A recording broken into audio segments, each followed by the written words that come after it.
We learned long ago Bo knows touchdowns, and the Buckeyes know they've got a good one in Bo Jackson. As we welcome in Tony Gerdeman from BuckeyeHuddle.com. Gerd, thank you so much for joining us. Thank you as always for having me.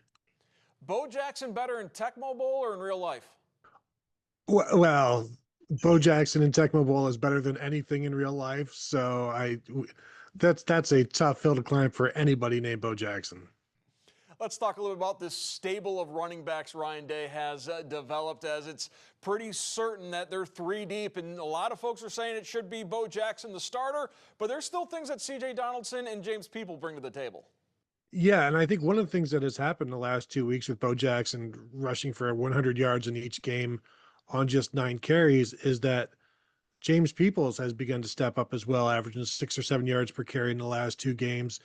And you're always going to have CJ Donaldson there as the big back who can get you some short yardage stuff, can clean up the maybe some of the red zone issues that they're having down at the goal line, can be that guy for them. Falls forward as the big back, but also is good in pass protection and also can catch the pass. So I think they really like what they have with three guys. And you go back to what Carlos Lachlan, the Ohio State running backs coach, he kept pushing back in fall camp, and we'd ask him about, so do you think it's going to be James Peoples and CJ Donaldson doing what Travion Henderson and Quinshon Judkins did last year? And he's like, you guys keep talking about last year and two guys. I got six guys in this room that are fighting for playing time. And right now you've got three guys who are stepping up, and right now everybody's averaging 8 to 11, between 8 and 11 carries per game this season, those three guys. And it's worked the last 2 weeks, albeit against the lowest level of Ohio State's schedule. You mentioned the red zone woes. A couple days after the win over Ohio, we now know that the Buckeyes feel it's fixable. We now know it comes down to execution and a couple of good plays made by the Ohio Bobcat defense. But the question I want to ask you is, was Ryan Day making the correct decision by settling for 3 field goals in those 4 early trips to the red zone? I think that, and this wouldn't have been necessarily the red zone.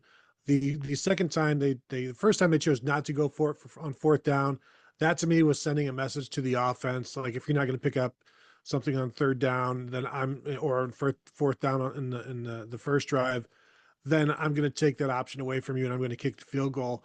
But then not doing it later on is a little surprising. And they know they need to execute down there, and they were very aggressive on that first opportunity, being fourth and goal from the 4, and they still decided to go for it. Most coaches would just rather take the points there. And so I think Ryan Day loves the aggression, but also has to balance that with, you can't go 3 trips into the red zone and only come out with 3 points. So that kind of calls the plays for you or makes the decisions for you at times. But I think it's too early to be concerned about the red zone, because I do agree there's just some execution stuff, some throws that could have been better, maybe some reads that could have taken maybe a little more patience, things like that. Young quarterback, that sort of thing happens.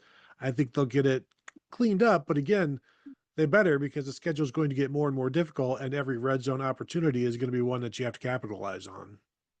With this week off, Ohio State allowed the media to meet with both offensive and defensive coordinators, Brian Hartline and Matt Patricia. Was Brian Hartline a little too honest meeting with the media? It seemed like we got a peek behind the curtain and a little bit into how there might be some conversations that perhaps Ryan Day didn't want people to know about. There's some talk in there about maybe the give and the take of play calling and things like that, where Ryan Day had said when he was the play caller under Urban Meyer, they would go at it at times, but you'd go at it because of the stuff that you believe in. And so he has no problem, said he had no problem with Brian Hartline doing that, because you want your coordinator to believe in the plays that they're calling. So you've got two guys that are in their positions because they're very good at what they do and they believe in what they're going to do. So there's always going to be a little bit of pushback, but you also have to give your coaches the room to do what they want to do, and that you've entrusted them to do. But it is interesting to see some of the windows that they will open and let us see. Like today, Brian Hartline, or on Tuesday, Brian Hartline was very, uh, at times he seemed like he's in a very good mood. And when somebody asked him how do you think things are going with play calling or whatever, and he's like, well, I don't want to say I'm happy with it, because you almost don't want to admit that you're happy with how things are going, because you never want to be content. You never want to be comfortable. All these coaching cliches where you always have to be on pins and needles, even if you're 3-0 and ranked number one in the country and you've got all of this offensive talent. You can never be happy about it. You could always want more. You're always chasing perfection. All of those coaching platitudes. Uh, but it was, I think, it was one of those days where Brian Hartline felt like talking, and we'll always take those. Brian Hartline also mentioned that they want to stretch the defenses both horizontally and vertically. Now, Urban Meyer always talked about stretching defenses horizontally, making them defend the entire width of the field. With the increased use of 12, 13, 14 personnel, all the tight ends that have seen action, is this an evolving Ohio State offense we're seeing so far this year? Yeah, I think it is, and that's one of the reasons I asked Brian Hartline when you were getting into this coaching thing and you started thinking about being a coordinator and making calls and all that. Did you ever envision yourself, wanting to play 12 and 13 and 14 personnel? He's like, probably not. Probably more of a let's get these wide receivers the football and go type of thing. But then you see what the Ohio State tight ends can do, and you got blockers, you got pass catchers, you got guys that can do all of that, and they have to do all of it. But the crazy thing is they're five deep once again this year. They played five guys last year. They'll play five guys this year. Brian Hartline's struggling to play five receivers with the rotation that they had. And he did admit that he needs to do a better job of getting the other receivers on the field besides the starting three. And so it'll be interesting to see what that looks like at Washington, because that's a tough place to play and a tough time to just start a new kind of rotation out on the road. So I do wonder if they'll get a little more constricted like they were against Texas, where they limit who gets to play. But it's absolutely an evolving offense, because after the Ohio game, Ryan Day said they're still trying to figure out what the running back rotation looks like and what they want that to be. And you can say the same thing about the receiver rotation. The tight end rotation seems to be set. It's just like everybody go play. Well, it's basically just a rotation. You go in, you come out. You go in, you come out.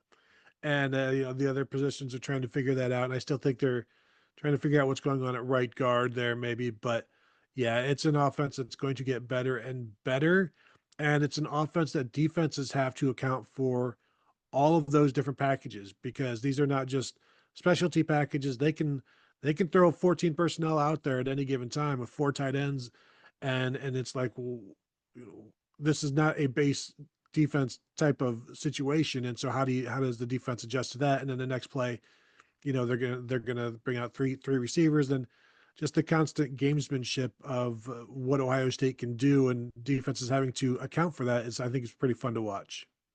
Hartline waxing nostalgic about his days playing in Washington, catching fish and catching touchdown passes from Todd Beckman back in 2007. Talk about the versatility of the offensive formations. On the other side of the ball, Matt Patricia really was raving about the versatility Arvell Reese brings and how they can use that to disguise what they're doing and confuse opposing offenses. Yeah, we've seen Arvell Reese as a middle linebacker that is just your typical middle linebacker. We've seen him on the edge, getting after the quarterback. He's on the edge, stealing the edge against the run. He's a spy. He's all of these different things, and he's very good at all of them. And he's as big as a defensive end, runs better than a linebacker is supposed to run at 6'4" and 240 some pounds, tackles well, and is a guy that the defense or the quarterback always needs to know where he is. And yeah, sure, he's the Mike linebacker. That's the way it is. But he's not always the Mike linebacker. And Ohio State has a lot of guys on defense where the quarterback always needs to know where they are. But he's a guy that is athletic enough to not just be a spy, but then track that quarterback down. We saw that against Ohio. We've seen that against Texas. And they once they get to Washington, I think they'll finally see a quarterback that can outrun him. But it's going to be interesting to watch how that situation goes, because he'll be doing some spying again in that one. But how predictable do you want it to be? Through 3 games, that defense has only allowed 16 points. A lot of people wondered about the hiring of Matt Patricia. He's been a longtime NFL guy, bringing him into the college game where he hasn't coached in over 20 years. And a lot of people holding it against Patricia, the failure he had as the Detroit Lions head coach. And we know there's questions about the Bill Belichick coaching tree, whether any of those guys have been successful without Bill Belichick.